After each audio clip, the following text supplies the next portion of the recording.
प्यारे साथियों नमस्कार। कैसे हैं आप सभी लोग? आशा करता हूं बहुत अच्छे होंगे। शानदार, स्वस्थ, जबरदस्त, जिंदाबाद और बहुत अच्छी तरीके से आपकी पढ़ाई चल रही होगी। तो सभी प्यारे साथी एक बार आ जाओ भाई जल्दी जल्दी से क्लास में। सभी को very very good morning. Good morning to all of you. सुप्रभात, राम राम, जय श्री राम, राधे राधे, जय श्री कृष्णा। तो जितने भी मेरे प्यारे वीर क्लास में आ चुके हैं एक बार बताएंगे क्या प्रॉपर तरीके से क्लास चल रही है? मेरे प्यारे साथी, मेरे प्यारे दोस्त, मेरे भाई, आज की क्लास में हम कैलेंडर का दूसरा पार्ट पढ़ने वाले हैं। बहुत बेसिक सा कॉन्सेप्ट अभी चल रहा है और मैंने अभी तक आप लोगों को केवल जो चीज पढ़ाई है वो क्या पढ़ाया है? वो पढ़ाया है केवल और केवल कि साधारण वर्ष क्या है, लीप वर्ष क्या है, कैसे पता चलती है, शताब्दी वर्ष का क्या लॉजिक होता है। इसके अलावा 100 वर्षों में, 200 वर्षों में, 300 में, 400 में, इस तरीके से कितने कितने कितने लीप वर्ष होते हैं। 100 वर्षों में कितनी बार 31 तारीख आती है, 100 वर्षों में कितनी बार 30 तारीख आती है। इतनी चीजें हमने कल की क्लास में पढ़ी थी। एक बार थम्स अप करके बताओ क्या वो सब कुछ आपको प्रॉपर तरीके से आ गया है? आप किसी भी वर्ष को देखते ही क्या मुझे ये बता पाओगे कि भैया ये साधारण वर्ष है, भैया ये लीप वर्ष है? क्या ये बता पाओगे मेरे प्यारे भी? सही है। अब ध्यान से समझना, आगे के कॉन्सेप्ट पर चलते हैं कि नेक्स्ट कॉन्सेप्ट क्या होगा। सर आप बहुत अच्छा पढ़ाते हो, थैंक यू मेरे भाई, आपकी समझ में आता है वो सबसे बढ़िया बात है। लेकिन मेरा मानना यह हर एक टीचर ही अच्छा पढ़ाता है, कोई भी बेकार नहीं पढ़ाता। बस हमें जिसका समझ में आ जाए वो सब बढ़िया है हमारे लिए। ठीक है, तो ध्यान से समझेंगे कैसे प्रश्न का आंसर करना है, किस तरीके से आंसर देंगे और बताएंगे कि मेरे प्यारे वीर आगे बढ़ते हैं। ध्यान से समझना। सबसे पहले आज की क्लास में आप एक हेडिंग लिखेंगे और उस हेडिंग का नाम होगा विषम दिन। क्या होगा? विषम दिन। विषम दिन क्या होता है? विषम दिन क्या होता है, इसका मतलब क्या होता है? इंग्लिश में क्या बोलते हैं? इंग्लिश में हम विषम दिन को मेरे प्यारे वीर क्या बोलेंगे? ऑड डेज बोलेंगे। क्या बोलेंगे? ऑड डेज बोलेंगे। अर्थात विषम दिनों का जो अर्थ होगा वो ऑड डेज होगा, बोलेंगे विषम दिन होगा। इतनी सी बात आ रही है समझ में? अब यूं बताओ, यहां पर ऐसे समझो कि विषम दिन क्या है, कैसे इसका आंसर करना है। मेरे प्यारे वीर इसकी जरूरत कहां कहां पड़ेगी? विषम दिन क्या होता है भाई? कुछ नहीं करना। मानकर चलो कि मैं आप लोगों से एक चीज बोलूं, मैं बोलूं कि भाई मैं आप लोगों को 15 दिन बाद, मैं बोलूं कि मैं 15 दिन बाद आप लोगों को एक दावत दूंगा। मतलब ऐसे ही बोल रहा हूं, ज्यादा दिल पे मत ले जाइए कि भैया के 15 दिन बाद जी पार्टी कहाँ है। मैंने कहा मैं 15 दिन बाद आपको दावत दूंगा, नॉर्मल ऐसे ही बोल दिया। अब मुझे ये बताओ, मैं इस बात को ऐसे कह के बोल दूं कि भाई मैं जो दावत दूंगा वो 2 सप्ताह और 1 दिन बाद दूंगा। मुझे ये बताओ, मैं अगर बोलूं कि भाई 2 सप्ताह और 1 दिन बाद दूंगा, तो मुझे इतनी सी बात बता दो, क्या इन दोनों में कोई अंतर है क्या? मुझे बस इतनी सी बात बताओ, क्या इनमें कोई अंतर है? 15 दिन बाद दावत दूंगा मैं तुमको, ये केवल बस ऐसी बोली हुई बात है, इस पर ज्यादा दिल पर ना लें। इसके पात्र और घटना एक काल्पनिक है, वास्तविकता से इसका कोई लेना देना नहीं है।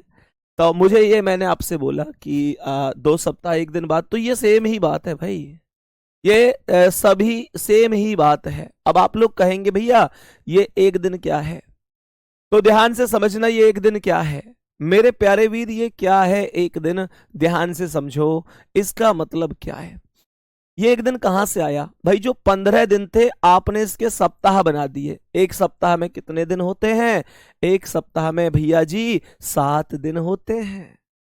अगर मैं 7 से भाग दे दूं 15 में तो 2 बार भाग जाएगा। ये 2 क्या है? ये सप्ताह बन चुके हैं। मैंने कहा ये सप्ताह बन चुके हैं, तो 7 दूनी 14, कितना बचा? 1। ये जो 1 बचा है ना मेरे प्यारे वीर, यही विषम दिन होगा। तो विषम दिनों का पूरा मामला क्या निकल कर आया?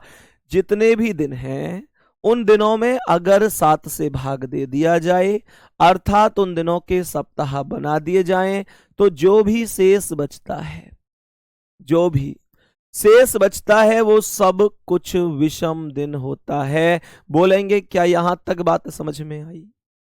मैंने कहा सप्ताह को दिन में बदलने पर जो शेष बचता है, मतलब दिनों को सप्ताह में बदलने पर जो शेष बचता है वो विषम दिन अर्थात ऑड डेज होता है। इतनी सी बात में किसी को दिक्कत नहीं लेनी है। अब ध्यान से सुनना मेरे प्यारे वीर, कैसे बोला मैंने कहा 15 दिन में, टोटल 15 दिन में फिर कितने विषम दिन आ गए? तो 7 दूनी 14, 15 दिन में एक विषम दिन हो गया। 15 दिन में कितने विषम दिन मेरे लाडले? एक विषम दिन हो गया मेरी लाडो। बात यहां तक समझ में आई?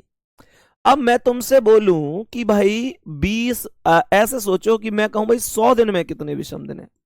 100 दिन में कितने विषम दिन है? तो आप मुझे ये बताओ, क्या 100 में 7 से भाग नहीं दे सकते? दे सकते हो ना? 100 में 7 से भाग दे सकते हो। 14 सत्ते 98 होते हैं। अरे मौखिक रूप से दे लोगे ना? क्या बिल्कुल यूं कि 9 जी मो तो 7 में 100 7 एकम 7 ऐसा करके दिखाओ, बहुत मारूंगा बेटा। मुझे बताओ कि ऐसे भाग दोगे? ना जी ना भैया। तो 7 से भाग दोगे, 14 सत्ते 98, शेष कितना हो जाएगा? 2 शेष बच जाएगा। और जैसे ही 2 शेष बचेगा तो हम कह देंगे कि 100 दिनों में टोटल विषम दिनों की संख्या मेरे प्यारे लाड़ो, विषम दिन कितने हो जाएंगे? 2। गुड्डा यहां तक बात आ रही है समझ में? यहां तक बात समझ में आ रही है? सही है। तो कहने का मतलब है कितने भी दिन आपके पास है, कितने भी दिन हैं, 7 से भाग दो, जो बचेगा वो विषम दिन है।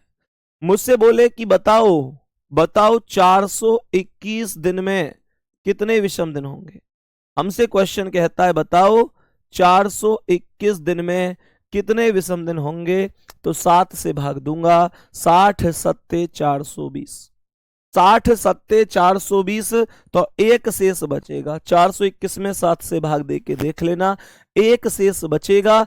जो एक शेष बचा है मेरे प्यारे वीर, एक शेष बचा है, वही विषम दिन हो जाएगा, वही विषम दिन हो जाएगा। क्या इतनी सी कहानी समझ में आ रही है? मेरे प्यारे साथी, अब आपको एक और चीज बता देता हूं, ये एक बहुत ही इंपॉर्टेंट सा बिंदु है, उसे भी ध्यान रखना। अगर कभी क्वेश्चन आपसे ये कह दे कि एक साधारण वर्ष बराबर कितने विषम दिन, क्वेश्चन कह दे कि एक साधारण वर्ष बराबर कितने विषम दिन, मेरे प्यारे वीरों, एक साधारण वर्ष में एक विषम दिन होता है। एक साधारण वर्ष में कितने विषम दिन होते हैं? एक विषम दिन होता है। ये एक कहां से आ गया? ये एक साधारण वर्ष में एक विषम दिन कहां से आ गया? कहां से उत्पत्ति हो गई इसकी? अरे भैया, साधारण वर्ष में टोटल दिनों की संख्या 365 होती है मेरे वीरों की नहीं, टोटल 365 दिन होते हैं साधारण वर्ष में। अगर मैं साधारण वर्ष में 365 दिन हैं और इसमें 7 से भाग दे दूं तो 7 पंजे 35, एक बचा 5 उतारी, 7 दूनी 14, मेरी लाडो एक शेष बचेगा। और गुड्डा एक यहां पर मैंने लिख दिया। 365 दिन थे, 365 दिन थे तो एक विषम दिन बच गया। मैं आपसे एक चीज पूछना चाहता हूं, अगर एक साधारण वर्ष में एक विषम दिन है तो एक लीप वर्ष में कितने होंगे? अब साधारण वर्ष में 365 दिन होते हैं, लीप वर्ष में एक दिन और बढ़ जाता है, टोटल 366 दिन होते हैं। तो मुझे बताओ एक साधारण वर्ष में एक विषम दिन, तो एक लीप वर्ष में कितने विषम दिन होंगे? एक लीप वर्ष में कितने विषम दिन होंगे मेरे प्यारे वीरों? 366 में 7 से भाग नहीं दे सकते क्या? 366 में 7 से भाग नहीं दे सकते? तो भाई सब लोग एकदम राइट बता रहे हैं, भैया 2 विषम दिन होंगे। गजब कर दिया दोस्तों, तुमने गजब कर दिया। जब एक साधारण वर्ष की वैल्यू एक विषम दिन है तो एक लीप वर्ष की वैल्यू 2 विषम दिन होगी। और सुनो, मैं आपसे इन बातों को जब भी पूछूंगा कि बताओ मेरे प्यारे गुड्डा जी कितने कितने हैं, तो आप मुझे तुरंत बताएंगे कि भैया जी एक साधारण वर्ष में एक विषम दिन है और एक लीप वर्ष में 2 विषम दिन हैं। ये जानकारी आपको हमेशा होनी चाहिए। मैं चाहे आपको सोते हुए झकझोर के पूछूं कि उठ उठ मो बता साधारण वर्ष में कितने विषम दिन, तो तुम्हें क्या कहनी है? भैया भैया एक साधारण वर्ष में एक हो गए और एक लीप वर्ष में 2 हो गए। अब तुम सो जानते हो, एक साधारण वर्ष में एक हो गए और एक लीप वर्ष में 2 विषम दिन हो गए। अब तुम मुझे सो जाने दो। ये चीज होनी चाहिए तुम्हारे अंदर। तुमसे कोई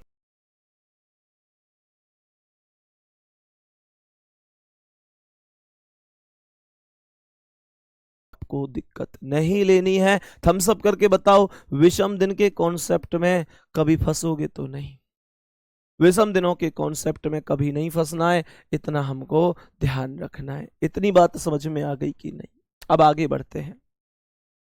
ये विषम दिन जो है ना, विषम दिन, हम इतनी देर से विषम दिन कर रहे हैं, इनका कोई काम भी है क्या, या ऐसे ही बस हम ऐसे ही पढ़े जा रहे हैं इनको? क्या क्या इनसे कोई हेल्प भी मिलती है क्या किसी चीज में? हाँ मिलती है। कैसे मिलती है? सुनो ध्यान से।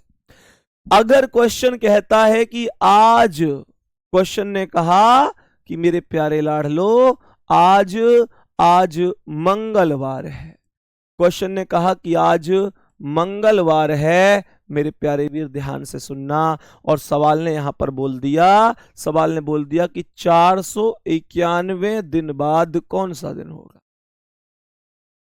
क्वेश्चन ने बोल दिया बताओ 491 दिन बाद कौन सा दिन होगा। If today is Tuesday then what day will be 491 days after. बताओ जल्दी मुझे बताओ कि क्या होगा। सभी मेरे प्यारे साथी ध्यान से सुनेंगे, सभी मेरे प्यारे वीर बहुत ही गौर से सुनना। सवाल ने क्या बोला है?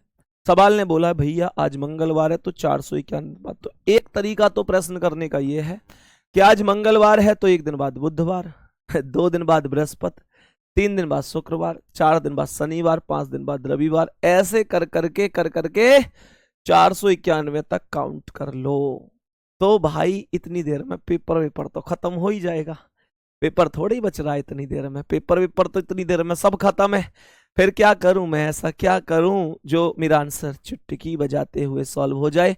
विषम दिन निकाल दो ना, 491 में 7 7 49, एक ही तो शेष बचा मेरे प्यारे वीरों, एक शेष बचा है, एक शेष बचा है। अब आप सुनो ध्यान से, 491 को प्रयोग करो या आप एक का प्रयोग करो, एक ही बात होगी। इन दोनों में कोई भी अंतर नहीं होगा। जब आपके पास एक शेष बचा है तो आप इस एक को मंगलवार में प्लस कर दो और मंगलवार में प्लस होकर एक प्लस होकर क्या हो गया? बुधवार हो गया। मेरे प्यारे वीर यहां तक बताएंगे सभी प्यारे साथी, क्या मेरी बात समझ में आई है? यहां तक बताएंगे क्या? यहां तक मेरे सभी प्यारे गुड्डा गुड़िया चीजों को समझ रहे हैं? वेडनेसडे क्वेश्चन का करेक्ट आंसर हो जाएगा। मानकर चलो हमसे एक प्रश्न पूछा जाता है कि भाई साहब क्वेश्चन पूछता है कि आज बुधवार है। क्वेश्चन कहता है आज बुधवार है। If today is Wednesday then, question ने हमसे कहा कि बताओ भाई साहब, सवाल में बताओ कि 421 दिन पहले कौन सा दिन था। क्वेश्चन ने कहा है 421 दिन पहले कौन सा दिन था। मेरे सभी प्यारे वीर एक बार जल्दी से बताएंगे कौन सा दिन था। बोलो बोलो जल्दी से बोलो, मुझे आंसर चाहिए आप सभी से। मुझे बताओ 421 दिन पहले कौन सा दिन रहा होगा। कुछ नहीं करना है, भाग देंगे। 421 में 7 से 7 छिंग 42, आपके पास फिर से एक ही शेष बच गया और जो आपके पास बुधवार है उसमें से एक माइनस कर दो, आपके पास जवाब क्या हो जाएगा? मंगलवार अर्थात ट्यूसडे आपका करेक्ट आंसर हो जाएगा। मेरे प्यारे लाडले जल्दी से बताओ क्या ये चीज समझ में आ गई? अब यहां पर एक बहुत तगड़ी चीज निकल कर आई कि आपने पिछले सवाल में जो अभी सवाल किया था उसमें +1 किया था। डाउट तो हर चीज के बनेंगे और उन डाउट का जवाब भी मैं आपको दूंगा। मेरे प्यारे साथी, मैंने आपसे कहा कि यहां पर आपने मंगलवार में +1 किया था और यहां पर बुधवार में -1 किया। ऐसा क्यों? ऊपर प्लस नीचे माइनस क्यों? दोनों प्रश्नों में क्या कोई अंतर समझ में नहीं आ रहा? मुझे बताएंगे मेरे प्यारे साथी, क्या दोनों क्वेश्चन में कोई अंतर समझ में नहीं आ रहा? अंतर समझ में आ रहा होगा। ऊपर वाले क्वेश्चन में बाद बोला गया है, नीचे वाले क्वेश्चन में पहले बोला गया है। बाद का मतलब होता है आने वाला समय, पहले का मतलब होता है बीत चुका समय। बात समझ में आ रही है ना गुड्डा? हमेशा ध्यान रखना, लिखो इस पॉइंट को बहुत अच्छी तरीके से कि जब कभी बाद शब्द का प्रयोग होगा तो मैं वैल्यू को प्लस कर रहा हूंगा। बाद के लिए मैं वैल्यू को प्लस कर रहा हूंगा और पहले के लिए मैं उसी वैल्यू को मेरे प्यारे वीरों माइनस कर रहा हूंगा। तो बाद के लिए जोड़ना होगा, पहले के लिए घटाना होगा। यहां तक कोई दिक्कत तो नहीं किसी को? यहां तक कोई दिक्कत तो नहीं किसी को? मुझे यहां तक बता दो, बाद के लिए प्लस करते हैं और पहले के लिए माइनस करते हैं। बताएंगे एक बार सभी प्यारे साथी? मेरे सभी प्यारे वीर एक बार बताएंगे, क्या यहां तक हमें सब कुछ समझ में आया है? सब कुछ यहां तक क्या हमको बेहतर तरीके से समझ में आया है? यहां तक कोई दिक्कत तो नहीं है? दोस्त आगे बढ़ जाए एक बार। बहुत बढ़िया, शानदार। अब सुनो, अब आप लोग कहोगे भैया क्या और भी कोई बेहतरीन क्वेश्चन विषम दिन से बन सकता है? देखो, एक बहुत ही ऐसा क्वेश्चन बनता है जो मेरे प्यारे वीर बच्चा हमेशा गलत करता है। गलत ना भी करेगा तो टाइम टेकिंग हो जाएगा और बहुत ज्यादा समय उस क्वेश्चन पर लगा देगा। क्वेश्चन को ध्यान से सुनो, क्या है सवाल है। यदि, प्रश्न को बड़े ही ध्यान से सुनना है। सवाल ने कहा यदि बीते हुए दिन के, प्रश्न ने कहा है यदि बीते हुए दिन के, ध्यान से समझना बेटा, आज मैं आपको केवल समझा रहा हूं, तो ऐसा मत सोचना कि भैया इंग्लिश में नहीं लिख रहे हैं। ये इस तरीके से चीजों को मत सोचना। जैसे ही मैं आपको प्रॉपर बेसिक कवर करा दूंगा तो आपके क्वेश्चन जो होंगे वो हिंदी और इंग्लिश बोथ लैंग्वेज में होंगे, दोनों ही लैंग्वेज में आपके क्वेश्चन होंगे।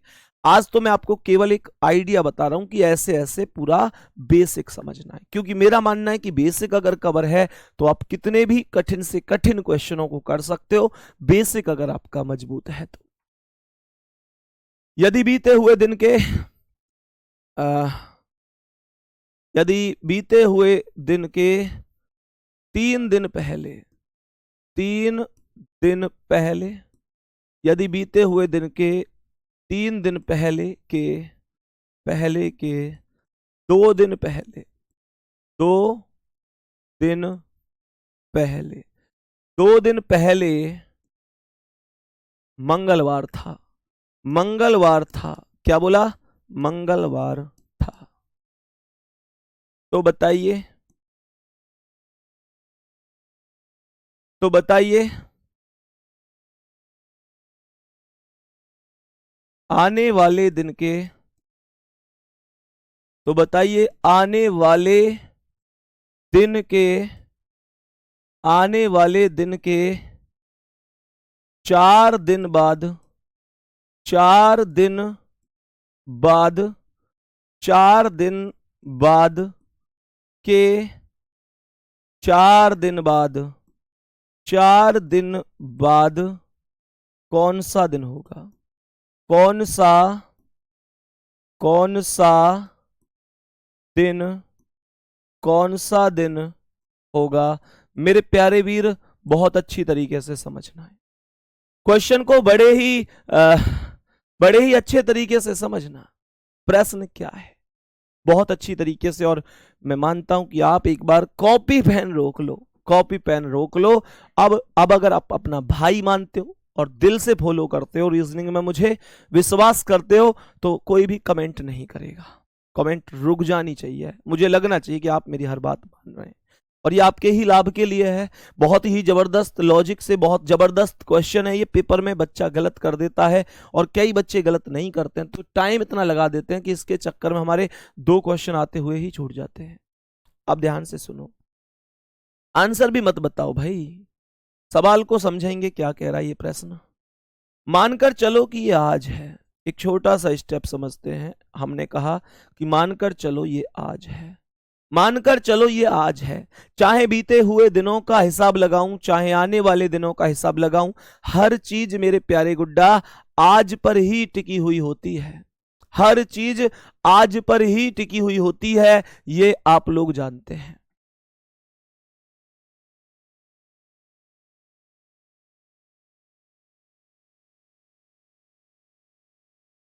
चाहे आने वाले दिन हो, चाहे बीते हुए हो, वो आज के हिसाब से होंगे। मानकर चलो क्वेश्चन ने हमसे एक चीज बोली है, इसने बोला यदि बीते हुए दिन के,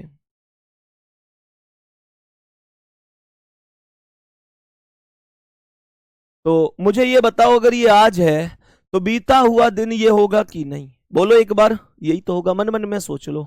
मुझे ये बताओ अगर ये आज है तो बीता हुआ दिन इधर होगा, भाई बीते हुए दिन इधर आ जाएंगे, और जो आने वाले दिन होंगे मेरे प्यारे वीरों वो आने वाले इधर आ जाएंगे। तो सवाल ने कहा है बीते हुए दिन के 3 दिन पहले, 3 दिन, भाई ये भी आज है तो ये बीता हुआ दिन हो गया, बीते हुए दिन के 3 दिन पहले, तो 3, 1 2 3, और 3 दिन के 2 दिन पहले, अर्थात 1 2, 2 दिन पहले क्या था, मंगलवार, अर्थात ये जो दिन है ये मंगलवार है।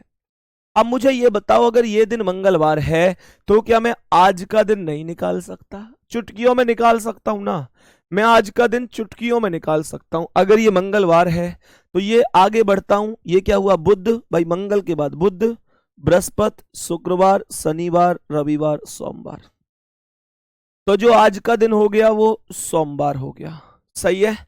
तो सवाल यहां पर कह रहा है बताइए आने वाले दिन के, तो आने वाले दिन का मतलब क्या, आने वाला दिन ये होगा, आने वाले दिन के 4 दिन बाद, तो 1 2 3 4 के 4 दिन बाद, एक और बार 4, 1 2 3 4, ये वाला दिन पूछा जा रहा है, ये वाला दिन पूछा जा रहा है। तो ये सोमवार से आगे बढ़ूं तो मंगल बुध बृहस्पति शुक्रवार शनिवार रविवार सोमवार मंगल बुध, बुधवार आपके प्रश्न का करेक्ट आंसर होगा, अर्थात वेडनेसडे सही जवाब है, वेडनेसडे एकदम करेक्ट आंसर है, सही जवाब है। पर तुमने एक चीज सोची, तुम इतने तगड़े खिलाड़ी हो कि एक भी लाइन अगर कम ज्यादा रह गई, अभी मैं क्वेश्चन खत्म नहीं कर रहा हूं, एक भी लाइन कम ज्यादा रह गई ना तो तुरंत टम्पू सा पलट जाएगा, ये बात तुम भी जानते हो।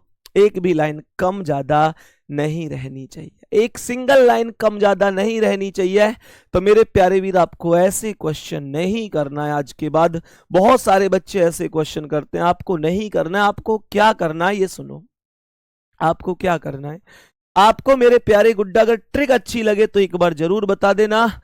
बीते हुए दिन को एक काउंट करना है, बीते हुए दिन को मेरे प्यारे लाडलो एक काउंट करना है। बीते हुए दिन में भाई एक साथ एक ही दिन तो बीत सकता है, एक साथ 2 दिन थोड़े बीत सकते हैं धड़ाक धड़ाक, एक साथ एक ही दिन बीत सकता है। तो बीते हुए दिन को एक काउंट करना है, आने वाले दिन को भी एक ही काउंट करना है, बीते हुए को एक काउंट करेंगे, आने वाले को एक काउंट करेंगे, अगर 2 बोलेगा तो 2 काउंट करेंगे, 3 बोलेगा तो 3 करेंगे, 4 बोलेगा तो 4 करेंगे। मैं फिर से कह रहा हूं बीते हुए को एक काउंट करना है, आने वाले को 2 काउंट करना, सॉरी बीते हुए को एक काउंट करना है, आने वाले को भी एक ही काउंट करना है। तो बीते हुए की वैल्यू 1, आने वाले की वैल्यू 1, 2 की वैल्यू 2, 4 की वैल्यू 4, 3 की वैल्यू 3, जितना है उतनी वैल्यू। अब ध्यान से सुनना, मुझे ये बताओ, ये बीते हुए दिन की बात कर रहा है, एक साथ कितने दिन बीत सकते हैं, बीते हुए दिन की बात कर रहा है, तो एक साथ एक ही दिन बीत सकता है।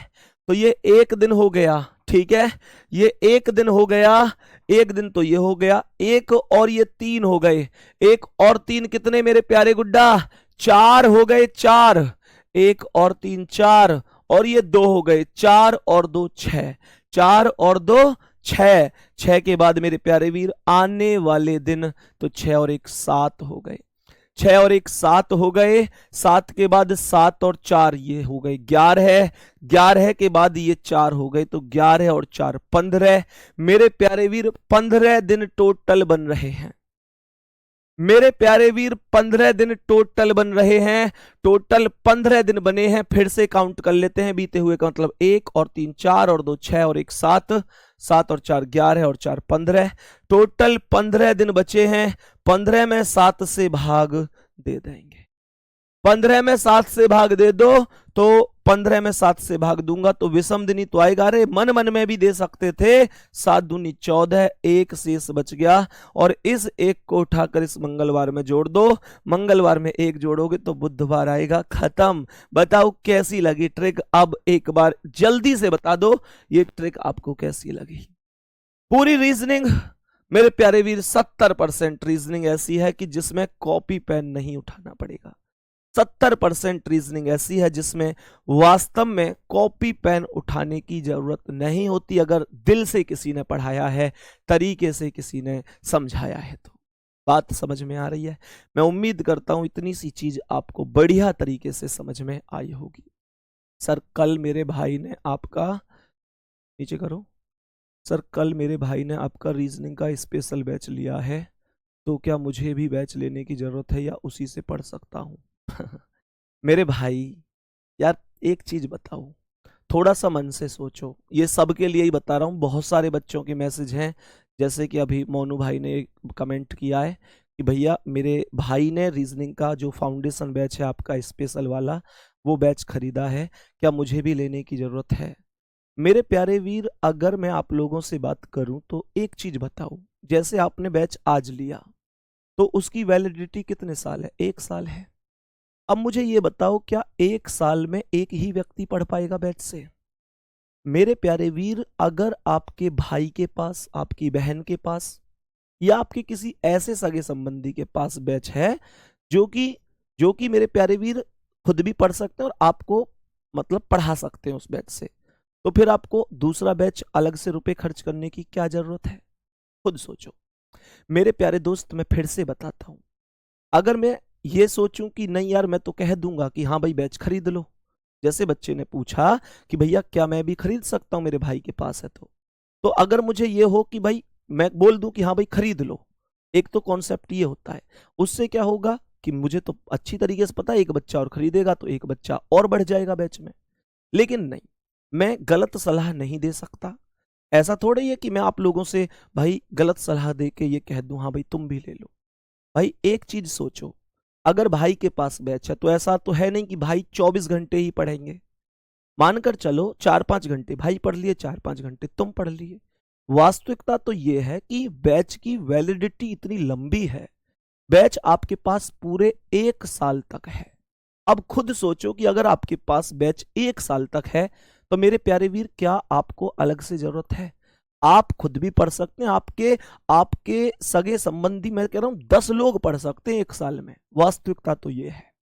इसलिए मेरे प्यारे वीर आप सभी से कह रहा हूं, अगर किसी के सगे भाई बहन के पास वगैरह है तो उन्हें जरूरत नहीं। अब कुछ लोगों को एक चीज और है कि भैया मेरे तो किसी दोस्त वगैरह के पास नहीं है, तो भाई वो ले सकता है। वो ले सकता है कि भैया मेरे दोस्त के पास तो है पर वो मुझे नहीं पढ़ने देगा, तो वो ले सकता है। देखो अपनी चीज अपनी होती है। मेरे प्यारे वीर दूसरी चीज, कुछ लोगों का एक लगातार डाउट होता है कि भैया रीजनिंग का फाउंडेशन बैच मतलब क्या उसे लेना वास्तव में जरूरी है? तो मैं हमेशा कहता हूं कि मेरे प्यारे वीर अगर आपको केवल एसएससी के क्षेत्र में पेपर देना है तो आपको मैं इसी बैच से बहुत अच्छी तैयारी करा दूंगा, फिर कोई जरूरत नहीं है। पर अगर आपका यह है कि मुझे इसके अलावा रेलवे का भी एग्जाम देना है, मुझे इसके अलावा यूपी पुलिस में कांस्टेबल, दरोगा, इन सब का एग्जाम देना है, या बैंक लेवल की तरफ जाना है, या कोई और अन्य जैसे दिल्ली पुलिस है, आरपीएफ है, या ग्रुप डी है, मतलब रेलवे के एग्जाम हो गए, अगर उनकी तरफ जाना है तो मेरे प्यारे वीर आप बैच ले सकते हैं। बैच में आपको कोई भी %1 नुकसान तो है नहीं भाई। 499 रुपए में, मात्र 499 में आपको मात्र 499 में पूरे 1 साल के लिए बैच भी मिल गया, और जो रीजनिंग की किताब मेरी आने वाली है वो किताब उसमें फ्री मिल गई। तो खुद सोचो मेरे प्यारे वीर आपको नुकसान कहां है? आप 1 साल तक खुद भी पढ़ सकते हैं, अपने भाई को भी पढ़ा सकते हैं। एक्चुअल में है क्या चीज मेरे प्यारे वीर, उस बैच में मैं आप लोगों को पूरे लगभग 45+ टॉपिक कराऊंगा। 45 प्लस टॉपिक का मतलब हो गया कि उसके बाद रीजनिंग का कोई टॉपिक ही नहीं बचेगा। मैं ये क्यों कहता हूं कि भाई इस बैच के बाद आपको दोबारा किसी भी बैच को पढ़ने की जरूरत नहीं पड़ेगी, क्योंकि 45 प्लस टॉपिक से ज्यादा रीजनिंग में है ही नहीं। जब हम सारे ही टॉपिक पढ़ लेंगे तो फिर सीधी सी बात है, सिलेबस में किसी में कोई टॉपिक आता है, किसी में कोई टॉपिक आता है। तो मेरे प्यारे वीर, आप आराम से बैच ले सकते हैं। अब कैसे लें ये आपको लगातार आप पूछते हैं तो मैं बता देता हूं। आप जो हमारा पेड क्लासेस वाला फोल्डर है, एप्लीकेशन आप डाउनलोड आपने करी रखी है रोजगार विद अंकित, आप सीधे पेड क्लासेस पर जाओ जो ऑल कोर्सेज वाले हैं। उनमें जब आप नीचे ऊपर करते हुए जाओगे तो रीजनिंग फाउंडेशन बैच के नाम से आपको एक ऑप्शन मिलेगा, मेरा फोटो लगा हुआ मिलेगा। मात्र 499 में 1 साल के लिए आप बैच ले सकते हैं। अगर फिर से कह रहा हूं केवल एसएससी का करना है तो फिर जरूरत नहीं है, और अगर मौज मस्ती करनी है बैच लेके तो फिर भी मत लेना। हाथ जोड़ के रिक्वेस्ट कर रहा हूं, अगर पढ़ सकते हो, वास्तव में दिल से पढ़ सकते हो, एक लेवल, एक गजब लेवल, एक कंटेंट कि भाई 0 से हीरो तक ही पढ़ना है, तो आप बैच के साथ जुड़िए। और मौज मस्ती करनी है कि भैया मुझे तो बस मस्ती करनी है, बैच ले लेना बस ऐसे ही, फिर कोई जरूरत नहीं है। माता पिता का पैसा बड़ी ईमानदारी से है। मैं भी प्यारे बच्चे मध्यम वर्गीय परिवार से हूँ, मैंने भी गरीबी देखी है, मुझे पता है स्टूडेंट लाइफ में 10-10 रुपये 20-20 रुपये का बहुत महत्व होता है। प्लीज आपसे रिक्वेस्ट है, बिगाड़ने के लिए बैच ना लें, अगर दिल से पढ़ सकते हैं तभी आप बैच लें, ठीक है। हाँ भाई, किताब की पीडीएफ उसमें एकदम फ्री रहेगी, आ जाओ। और उसमें 2 टाइम पर क्लास चलती हैं, 2 टाइम पर। एक क्लास तो चलती है पूरा सिलेबस, और एक और उसमें सबसे अच्छी बात है कि जितना पढ़ाता जा रहा हूं उसका रिवीजन भी डेली चलता है। तो 2 घंटे क्लास चलती है, उसमें 1 घंटे हम सिलेबस की चीजें पढ़ रहे होते हैं, जो टॉपिक होते हैं टॉपिक वाइज, और एक जो हमने अब तक पढ़ा है उसका प्रैक्टिस, ताकि हम पिछली चीजों को भूलें नहीं, हम चीजों को लगातार याद करते रहें, ठीक है।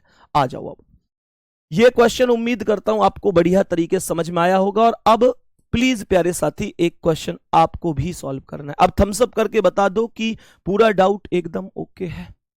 अब ध्यान से समझना मेरे प्यारे साथी, बहुत अच्छी तरीके से समझना मेरे प्यारे वीर। नेक्स्ट क्वेश्चन का आंसर आपको खुद से करना होगा। नेक्स्ट क्वेश्चन क्या है, ये तो हमने कर दिया बीते हुए दिन का, मतलब भाई टोटल 15 दिन बन गए, 15 में हमने 7 से भाग दे दिया, 7 दूनी 14, तो 1 शेष बच गया, उसे हमने जो दिन था मंगलवार उसमें प्लस कर दिया। और जैसे ही हमने मंगलवार में एक प्लस कर दिया तो मेरे प्यारे वीर आंसर हो गया बुधवार। यहां तक किसी साथी को कोई दिक्कत तो नहीं है? चलो अब ध्यान से समझना, मैं अगले क्वेश्चन पर चल रहा हूं, बहुत अच्छी तरीके से समझना कि क्या क्वेश्चन हो सकता है।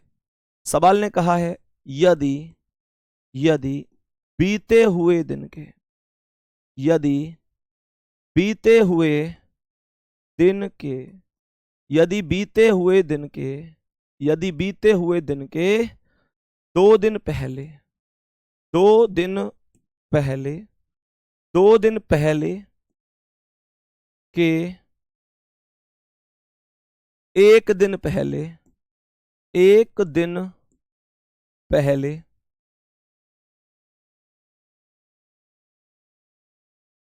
शुक्रवार था, शुक्रवार था, शुक्रवार था, तो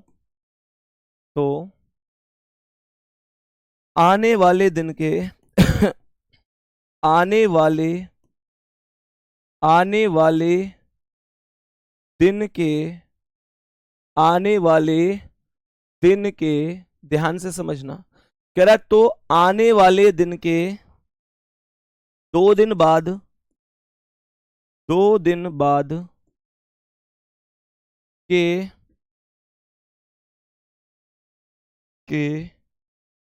4 दिन बाद, 4 दिन बाद, 4 दिन बाद कौन सा दिन होगा, कौन सा दिन होगा, कौन सा दिन होगा? मेरे प्यारे वीरों, क्या बता सकते हैं हम इस क्वेश्चन का आंसर? ध्यान से समझना मेरे सभी प्यारे वीर, एक बार बहुत ही बढ़िया तरीके से समझने की कोशिश करना। सर जो टॉपिक फाउंडेशन बैच में हो चुके हैं उनका क्या है? मेरे प्यारे वीर, जो टॉपिक हो चुके हैं वो आपको रिकॉर्डेड फॉर्म में उपलब्ध रहेंगे, आप जितनी बार चाहो उतनी बार उनको देख सकते हो, ठीक है। वो आपके पास उपलब्ध रहेंगे। ऐसा नहीं है कि वो हट गए, वो उपलब्ध हैं, आप जितनी बार चाहो उतनी बार देख सकते हैं। ठीक है, बताओ भाई जल्दी से सभी प्यारे साथी, काउंटिंग करो। बीते हुए दिन का मतलब क्या है? बीते हुए दिन का मतलब हो गया एक।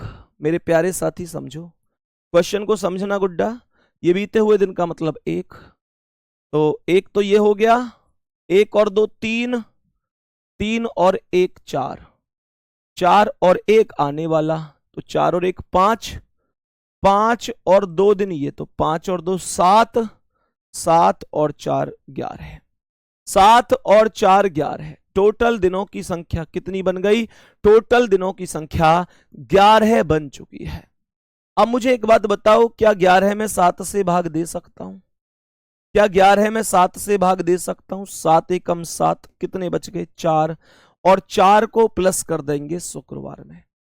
जब मैं शुक्रवार में 4 प्लस करूंगा मेरे प्यारे वीर, जब मैं शुक्रवार में 4 प्लस करूंगा, तो मुझे ये बताओ, एक जोड़ा तो शनिवार, 2 रविवार, 3 सोमवार, 4 मंगलवार, मंगलवार करेक्ट आंसर हो जाएगा। मंगलवार करेक्ट आंसर हो जाएगा। यहां तक मेरे सभी प्यारे वीर बताएंगे क्या क्वेश्चन एकदम ओके है? यहां तक बता दो क्या एकदम ओके है? सारी चीजें बढ़िया तरीके से समझ में आ रही हैं? बोलो भाई, यहां तक सारी चीजें समझ में आ रही हैं? बहुत ही शानदार। तो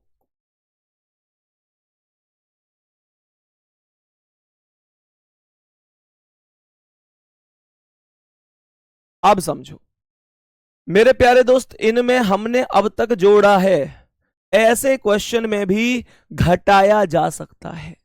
मुझे एक बात बताओ, अगर मैं ऐसा ही क्वेश्चन दूं, बस थोड़ा सा घुमा दूं, तो कितने दोस्त ऐसे हैं कि जो क्वेश्चन का आंसर कर सकते हैं कि भैया हम निश्चित रूप से आंसर कर देंगे, कोई दिक्कत नहीं है। क्वेश्चन पर आ जाओ, क्वेश्चन को समझो। सवाल ने कहा है यदि आने वाले दिन के, सवाल ने कहा है यदि आने वाले, यदि आने वाले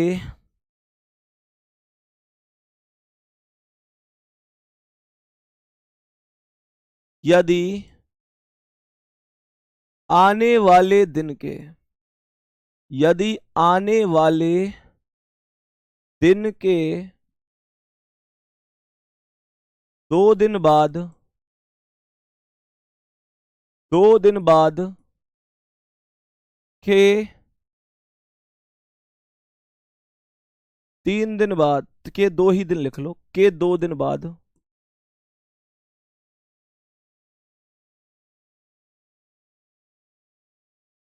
मंगलवार होगा, मंगलवार होगा, तो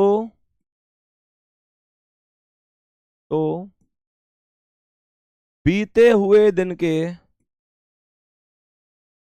बीते हुए, बीते हुए दिन के, बीते हुए दिन के 4 दिन पहले,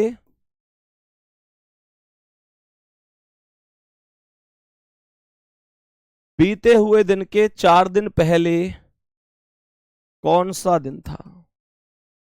कौन सा दिन था? कौन सा दिन था? बताओ भाई सभी साथी, सभी मेरे प्यारे साथी बताएंगे इस प्रश्न का करेक्ट आंसर क्या होगा। बोलो मेरे सभी प्यारे साथी बताएंगे एक बार। विशाल कुमार फिर नहीं होगा भाई, फिर कोई जरूरत नहीं है, फिर तो आप उसी से सब कुछ कर सकते हैं। बताओ भाई जल्दी से, ट्रिक एक रखो, चाहे कोई सवाल हो उसे सारे सवालों को ही कर सकते हैं, ठीक है ना? फिर एक ही ट्रिक से। तो सवाल क्या कह रहा है, यदि आने वाले दिन के 2 दिन बाद के 2 दिन बाद मंगलवार होगा, तो बीते हुए दिन के 4 दिन पहले कौन सा दिन था? मुझे ऐसे बताओ, एक छोटी सी चीज समझो मेरे प्यारे वीर, यहां पर आने वाले का मतलब क्या है? एक दिन हो गया, 1 और 2 3, 3 और 2 5, और बीते हुए दिन का मतलब 1, तो 5 और 1 6, 6 और 4 10। टोटल दिनों की संख्या 10 बन गई। अगर हम 10 में 7 से भाग दें तो 7 एकम 7, क्या हमारे पास 3 शेष बचेगा? मुझे बताओ, क्या हमारे पास 3 शेष बच जाएगा? और मेरे प्यारे वीरों, इस बार इस मंगलवार में से हमको, मंगलवार का मतलब क्या है? ट्यूसडे। मंगलवार का मतलब है ट्यूसडे, -3 करना पड़ेगा, +3 नहीं। कुछ लोग +3 कर रहे हैं, +3 थोड़ी ही करना है, इसमें -3 करना है। अब मैं आपको पिछले सवालों में और इस सवाल में अंतर समझाता हूं कि आखिर अंतर क्या है, आखिर क्यों हमें ऐसे करना पड़ा, क्या क्या डिफरेंस है। सोचो, पिछला सवाल क्या था? बीते हुए दिनों के, ध्यान से पढ़ना, बड़े एकदम ध्यान से ऐसे बताओ। इसने कहा था कि बीते हुए दिन के 3 दिन पहले के 2 दिन पहले मंगलवार था। इसका अर्थ क्या है? जो दिन बीत चुके हैं उन दिनों की, जो दिन बीत चुके हैं उन दिनों की जानकारी दी गई है पहले वाले की। बोलो हाँ या ना। और पूछ रहा है कि बताइए आने वाले दिन के 4 दिन बाद के 4 दिन बाद कौन सा दिन होगा, अर्थात जो भविष्य में आने वाले दिन हैं उन दिनों के बारे में पूछा गया है। बीते हुए दिनों की जानकारी दी गई है और आने वाले दिनों की जानकारी पूछी गई है, तो आने वाले के लिए तो प्लस ही कर रहा हूं। ऐसे ही यहां पर बीते हुए दिन के 2 दिन पहले के 1 दिन पहले शुक्रवार था, अर्थात बीते हुए दिनों की जानकारी दी गई थी, और क्वेश्चन कह रहा है आने वाले दिन के 2 दिन बाद के 4 दिन बाद कौन सा दिन होगा, अर्थात जो आने वाले हैं उनकी जानकारी पूछी गई थी। पर अब इस प्रश्न पर ध्यान दो, इसने कहा है आने वाले दिन के 2 दिन बाद के 2 दिन बाद मंगलवार होगा, अर्थात जो दिन आने वाला है उस दिन के बारे में तो बता दिया है कि होगा मंगलवार, अभी आया नहीं है, आने वाले दिन के बाद होगा। हम सब करके यूं बताओ कि ये समझ में आ रहा है कि पिछली बार पिछले सवालों में जानकारी दी गई थी बीते हुए दिनों की और पूछी थी आने वाली, और इस प्रश्न में जानकारी दी हुई है आने वाली और पूछी है बीते हुए दिन के 4 दिन पहले कौन सा दिन हो था, तो पूछी है पिछली। बताओ आ रही है बात समझ में? मेरे प्यारे वीर, थम्स अप नहीं आया आपका अभी तक, मुझे बताओ ये डाउट ओके है कि नहीं? डाउट ओके है तो मैं आगे बढ़ूं, नहीं तो फिर समझा दूंगा। ये नॉर्मल सा कॉन्सेप्ट है, कहां पर क्या जानकारी है। तो यहां पर हमने इस वजह से माइनस कर दिया क्योंकि बीती हुई चीज पूछ रहा है। तो मंगलवार में से 1 कम हुआ सोमवार, 2 पर रविवार, 3 पर सैटरडे यानी शनिवार, तो सैटरडे करेक्ट आंसर हो जाएगा, सैटरडे राइट आंसर हो जाएगा। यहां तक बताएंगे कोई दिक्कत है क्या? यहां तक बताएंगे सभी प्यारे साथी, कोई दिक्कत है क्या? अब इस बाद और पहले में एक कॉन्सेप्ट ऐसा होता है जिसमें एग्जामिनर हमसे सवाल गलत करवा देता है, एग्जामिनर हमसे सवाल को गलत करवा देता है। वो कॉन्सेप्ट क्या होता है, उस कॉन्सेप्ट को समझो। मेरे प्यारे वीर, मानकर चलो एग्जामिनर ने हमसे क्वेश्चन दिया, देखो ये जो क्वेश्चन मैं आपको बता रहा हूं ये काफी किताब में भी गलत कर रखा है, काफी किताब ऐसी हैं जिनमें गलत कर रखा है। मेरे प्यारे वीर, मैं फिर से बता देता हूं कि वास्तव में कैसे हमें उस प्रश्न को समझना है और कैसे आंसर होता है, ध्यान से समझना। मानकर चलो मैंने आप लोगों से कहा 2 भाई हैं राम और श्याम, बेसिक कॉन्सेप्ट का क्वेश्चन है। 2 भाई हैं राम और श्याम, तो राम जो है वो श्याम से बड़ा है, ध्यान से समझना, बस समझाने के उद्देश्य से बता रहा हूं। पहले राम बड़ा है श्याम से, तो हमने राम को ऊपर लिख दिया। क्वेश्चन यहां पर यह बन गया कि यदि राम श्याम से 631 दिन बड़ा है, 631 दिन बड़ा है, और राम का जन्म मेरे प्यारे वीर बोला है कि मंगलवार को हुआ है, राम का जन्म मंगलवार को हुआ है, अर्थात ट्यूसडे को हुआ है। तो बताओ श्याम का जन्म कब हुआ होगा? सवाल ने कहा है बताओ श्याम का जन्म कब हुआ होगा। तो आज ये हमारा बेसिक कवर हो गया है। कल से आपको हर एक क्वेश्चन दोनों लैंग्वेज में ही मिलेगा मेरे प्यारे दोस्त, और लिखने की जरूरत नहीं होगी। आज तो बस सिखाने के उद्देश्य से किया है।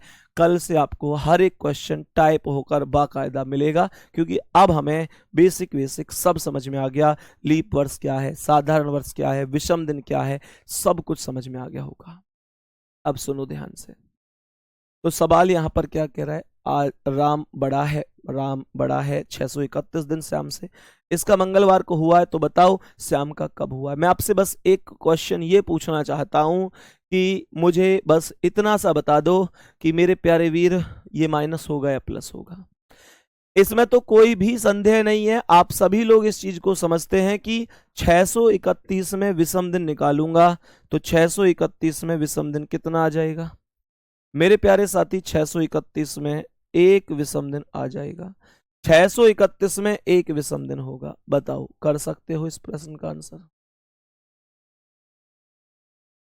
मेरे प्यारे साथी। 631 में एक विषम दिन हो जाएगा। अब मुझे बस ये बता दो कि ये एक इसमें से माइनस करना है या प्लस करना है। माइनस करना या प्लस, क्योंकि देखो बड़े का जन्म दिया है और छोटे का जन्म पूछा है। मुझे बताओ छोटे के लिए प्लस करना होगा या माइनस करना होगा। बताओ, प्लस करना होगा या माइनस। सबका जवाब आ रहा है, कोई प्लस कह रहा है, कोई माइनस कह रहा है। कोई कह रहा है जी प्लस कर दो, कोई कह रहा है जी माइनस कर दो। और सोच लो, और सोच लो, और सोच लो क्या कर सकते हैं।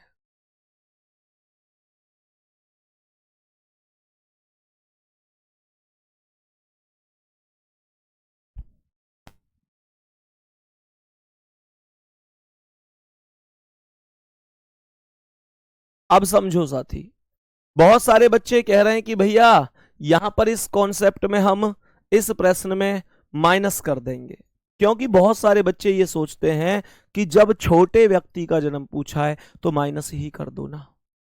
मेरे भाई ऐसे मत सोचो कि छोटा है तो माइनस कर दो। बुद्धि से सोचो और इतना सोचो कि जो छोटा होता है उसका जन्म बड़े की अपेक्षा बाद में होता है कि पहले। मुझे ये बताओ, अगर आप अपने भाई से छोटे हो तो आपका जन्म कब हुआ होगा? बाद में ही तो हुआ होगा, इसीलिए तो छोटे हो। मुझे बताओ, आपका जन्म अगर पहले ही हो जाता तो आप छोटे क्यों होते, आप बड़े नहीं होते? एक बार बताओ थम्स अप करके, क्या चीजें समझ में आ रही हैं? हमेशा ध्यान रखना, जो व्यक्ति छोटा होता है वो इसीलिए छोटा होता है कि उसका जन्म बड़े व्यक्ति की अपेक्षा बाद में होता है। और मेरे प्यारे वीर, अगर जन्म बाद में हुआ है, जन्म बाद में हुआ है तो बाद के लिए प्लस किया जाता है। ये प्रश्न बड़ा ही प्यारा प्रश्न है जो आप कभी गलत नहीं करोगे। एक बार बता दो भैया, कभी गलत नहीं करेंगे। तो क्या बोलेंगे हम लोग? बोलेंगे कि यहां पर जो दिन दिया हुआ है मंगलवार, उसमें मेरे प्यारे साथी हम एक क्या कर देंगे, एक प्लस कर देंगे।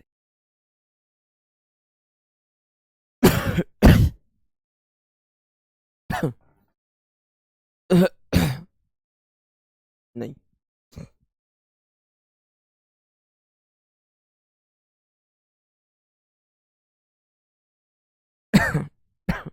हाँ भाई बताओ। तो मेरे प्यारे वीर क्या करेंगे, प्लस करेंगे, और मंगलवार में एक प्लस करेंगे तो आंसर हो जाएगा बुधवार, अर्थात वेडनेसडे। अर्थात मेरे प्यारे वीर आंसर क्या होगा, वेडनेसडे। इसमें कोई दिक्कत तो नहीं है, हमेशा ध्यान रखेंगे। सही है। उम्मीद करता हूं कि आप इस स्टेप को हमेशा ध्यान रखोगे और कभी गलत नहीं करोगे। बाकी मेरे प्यारे वीर, रीजनिंग खूब अच्छी तरीके से आपको समझ में आ रही होगी, और मैं उम्मीद करता हूं कि भविष्य में ऐसे ही समझ में आएगी। जितना पढ़ाऊंगा पूरी ताकत लगा के पढ़ाऊंगा कि तुमको एक एक चीज समझानी है। तुमको एक एक चीज समझानी है। सर क्या इस बैच से आरपीएफ का एग्जाम हो जाएगा? मेरे भाई देखो, मैं कभी भी चीजों को घुमा फिरा के नहीं बोलता हूं। मैंने अभी अभी आपसे बोला था कि रीजनिंग में एसएससी की रीजनिंग में टॉपिक कुछ अलग हैं और रेलवे के एग्जाम में टॉपिक अलग हैं। अब आरपीएफ का एग्जाम रेलवे की ओर से होता है मेरे प्यारे साथी, लगभग 8-9 टॉपिक अलग हैं। जो बात है वो बड़ी स्पष्ट सी है। ये भी बहुत बड़ी बात है कि मैं खुद ये कह रहा हूं कि आपका सीएचएसएल, एमटीएस, सीपीओ, सीजीएल का एग्जाम है तो इसी से करा दूंगा, क्योंकि इतना लेवल मैं इस बैच में करा रहा हूं। लेकिन आरपीएफ के लगभग 8 से 10 टॉपिक ऐसे हैं जो यहां पर नहीं करा पाऊंगा, क्योंकि मेरे प्यारे वीर आरपीएफ का जो एग्जाम होता है उसमें 8 से 10 टॉपिक थोड़े अलग होते हैं रीजनिंग में, जो यहां पर नहीं हो पाएंगे। जैसे कथन पूर्व धारणा है, वहां पर क्वेश्चन बन जाते हैं, वहां से निष्कर्ष है मेरे प्यारे साथी, डाटा सफिशियंसी है। मतलब कुल मिलाकर ऐसे जैसे पूर्व धारणा हो गई, कार्यवाही हो गई, वहां इनइक्वलिटी भी पूछ लिया जाता है। यहां सिलेबस में ही नहीं है वो चीजें, इस वजह से। ठीक है, तो मेरे प्यारे दोस्त उस तरीके से ही मैं आपको बताऊंगा जो चीज वास्तविक होगी। घुमा फिरा कर मैं कभी कोई बात नहीं करता हूं, ना कभी अपने किसी ऐसी बात करूंगा जिससे मुझे कोई विशेष लाभ हो। मेरा सबसे ज्यादा लाभ यही है कि आपका सिलेक्शन हो जाए, वो सबसे बड़ा लाभ है। जितनी बातें होंगी बड़ी स्पष्ट होंगी मेरे प्यारे वीर। अगर मैं लगभग 70% सिलेबस की बात करूं तो एसएससी का और रेलवे का सेम है, कोई दिक्कत नहीं है। लेकिन 30% थोड़ा सिलेबस अलग है। बाकी जो टॉपिक, जैसे अब मैं यहाँ पे कैलेंडर पढ़ा रहा हूं, तो कैलेंडर अगर रेलवे में आरपीएफ में आएगा तो इससे बाहर नहीं जाएगा, ये गारंटी है, ये गारंटी है। ठीक है ना? हाँ सर, फाउंडेशन बैच से तो वो हो ही जाएगा। देखो, फाउंडेशन बैच से सब कुछ हो जाएगा। फाउंडेशन बैच तो ओवरऑल हर एक एग्जाम के लिए, ये बात कई बार बता चुका हूं। ठीक है, तो गुड्डा अगली क्लास में मिलते हैं। धन्यवाद, नमस्कार।